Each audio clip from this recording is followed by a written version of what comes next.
अस्सलाम वालेकुम स्टूडेंट्स। जी स्टूडेंट्स, आज हम जा रहे हैं एमसीक्यूज़ चैप्टर नंबर 6 के। पहला एमसीक्यू कहता है कि 4 options are given against each statement in circle the correct one, the value of tan inverse 2 in radian. कहता है कि tan इनवर्स 2 की वैल्यू फाइंड करें। ठीक है, तो ये हमें दिया हुआ है tan इनवर्स और 2 है। तो जब हम इसकी वैल्यू देखते हैं कैलकुलेटर से, तो tan इनवर्स 2 शिफ्ट का बटन दबाकर आपने tan दबाना है, तो इसकी वैल्यू जो है वो 63.43 डिग्री आ गई। अब वो कह रहा है कि इसकी वैल्यू आपने रेडियन में बतानी है। ठीक है, तो डिग्री को रेडियन में कन्वर्ट करने के लिए, जैसे हमने चैप्टर में भी देखा, इसको मल्टीप्लाई कर देंगे π/180 के साथ। ठीक है, 63.43 और मल्टीप्लाई π/180। 63.43 पाई की वैल्यू हम ले लेते हैं 3.14 और इसको डिवाइड कर देना 180। तो अभी हम कैलकुलेटर से करते हैं, तो इसका आंसर जो है वो आ जाएगा 1.11।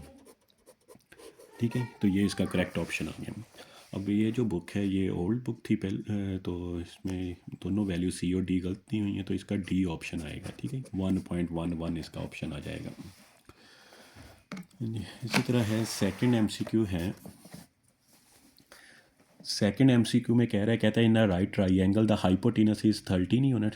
एक राइट ट्राइंगल है, यानी जिसमें एक एंगल 90 का है और and one of the angle is 30 degree. The length of the opposite side हमने फाइंड करनी है।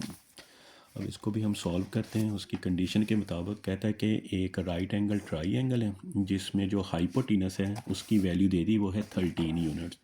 ठीक है, ये 13 है और यहाँ पर जो एंगल बन रहा है वो 30 डिग्री का बन रहा है। तो कहते हैं इसकी ऑपोजिट साइड, ये वाली साइड, इसकी हमने लेंथ फाइंड करनी है। लेट कर लेते हैं कि इसको x के बराबर। अब देखें तो दो जो साइड्स जिनका आपस में रिलेशन आ रहा है, एक परपेंडिकुलर है और एक हाइपोटेनस है। तो हमें फार्मूला पढ़ा हुआ है ट्रिग्नोमेट्री रेशो में कि साइन का फार्मूला होता है परपेंडिकुलर ओवर हाइपोटेनस। यहाँ पर एंगल जो है वो 30 डिग्री है, तो परपेंडिकुलर x आ जाएगा और हाइपोटेनस जो है वो 13 आ गया। साइन 30 की वैल्यू 0.5 होती है। 13 इधर डिवाइड हो रहा है, इधर आकर मल्टीप्लाई हो जाएगा। तो 13 को 0.5 से मल्टीप्लाई करेंगे तो 6.5 आ जाएगा। ठीक है, तो इसकी जो लेंथ है वो 6.5 यूनिट। तो इसमें ए ऑप्शन आ जाएगा, 6.5 यूनिट आ गया। इसी तरह नेक्स्ट क्वेश्चन है, कहता है कि a person standing 50 metre away from a building sees the top of the building at an angle of elevation 45 degree. Height of the building is, तो हमने हाइट फाइंड करनी है। ये भी इसी तरह का ही है। कहता है कि एक आदमी है, एक बिल्डिंग, फॉर एग्जांपल ये बिल्डिंग है और इसकी हाइट h है। यहाँ से दूर जो है 50 मीटर जो है वो एक आदमी खड़ा है और जो एंगल बन रहा है वो 45 डिग्री का बन रहा है। तो आपने ये वाली हाइट बतानी है कि ये हाइट बिल्डिंग की क्या होगी।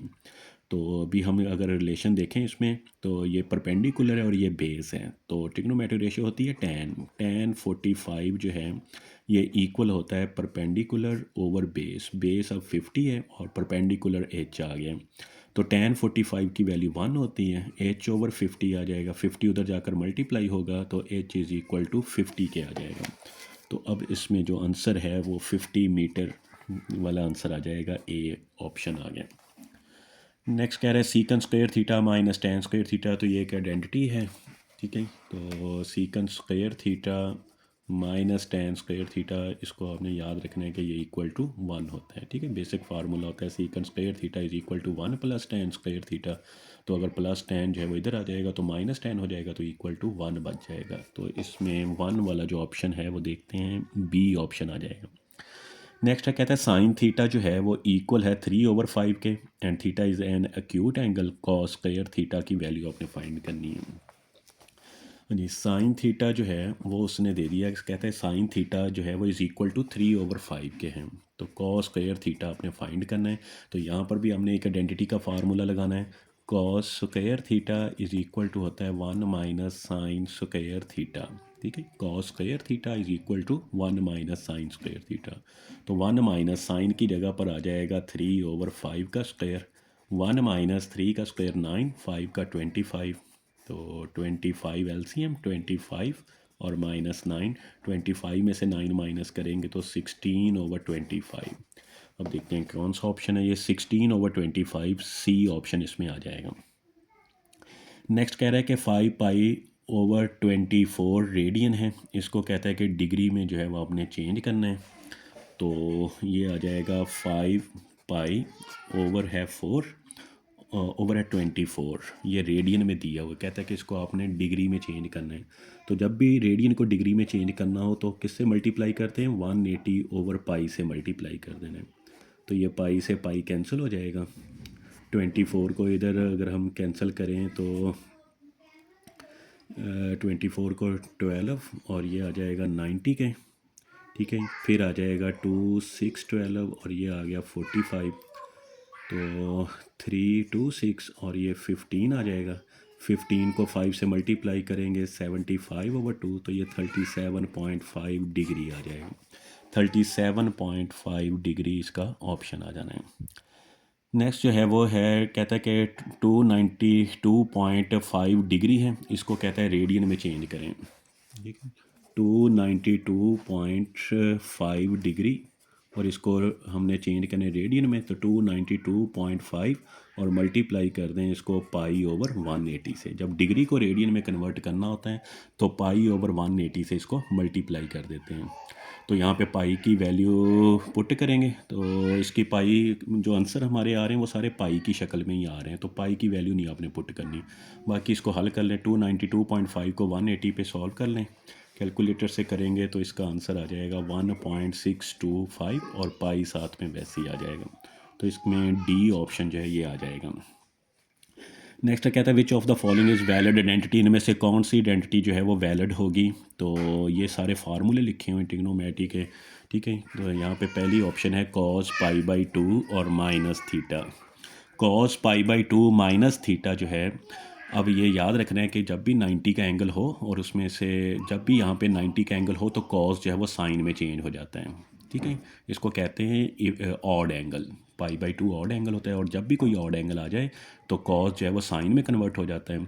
फिर देखते हैं इसका क्वाड्रेंट कौन सा है, तो π/2 माइनस थीटा ये फर्स्ट क्वाड्रेंट में आता है, तो फर्स्ट में सारे पॉजिटिव होते हैं, तो ये is equal to sine theta के आ गया। तो इसमें पहला ही ऑप्शन आ जाएगा, cos π/2 minus theta is equal to sine theta.